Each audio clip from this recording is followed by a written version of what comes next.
তো এইটো হল জোখ আৰু এইটো হল লাইনিং আৰু এই দুটা হল কাপোৰ তো ইয়াতে যেটো মোৰ ব্লাউজ পিস আছে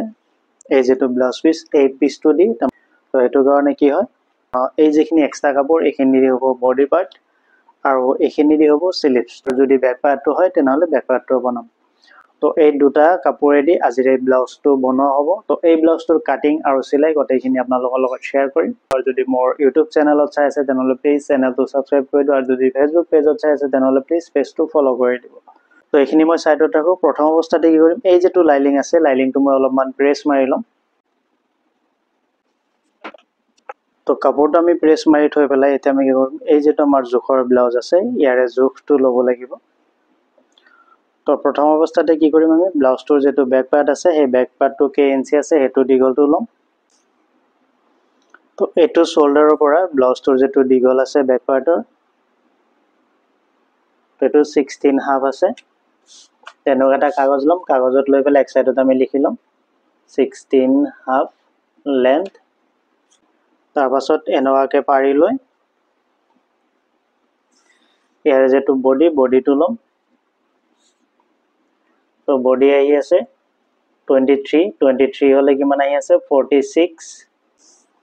তাৰ পিছত আহি আছে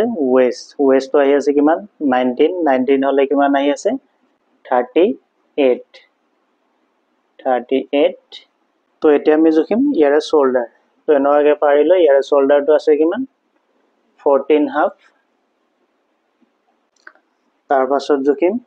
ইয়াৰে স্লিভসটো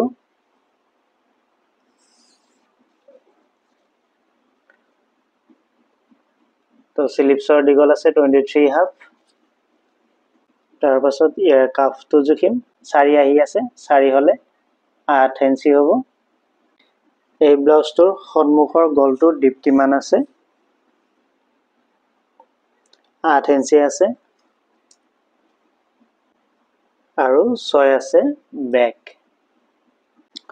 তো এখিনি মেজাৰমেন্ট হোৱাৰ পাছত আমি ব্লাউজটোৰ এই যেটো বেস পাৰ্টটো আছে এই সাইডৰ পাৰ্টটো এই পাৰ্টটো শোল্ডাৰৰ পৰা কে ইঞ্চি আছে হেতু আমি জুখি লম 13 হাফ আছে 13 হাফ তাৰ পিছত এটো বেস পাৰ্টটো কিমানখিনি আছে হেতু আমি জুখিম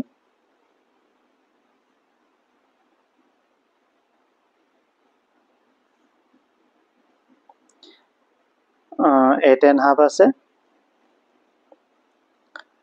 তো ইয়াৰে মিডল পয়েন্টৰ বহলটো কিমানখিনি আছে হেতু আমি জুখিম 7 আছে এই পাৰ্টটোত কিমানখিনি আছে 4 আছে তো এখিনি আমাৰ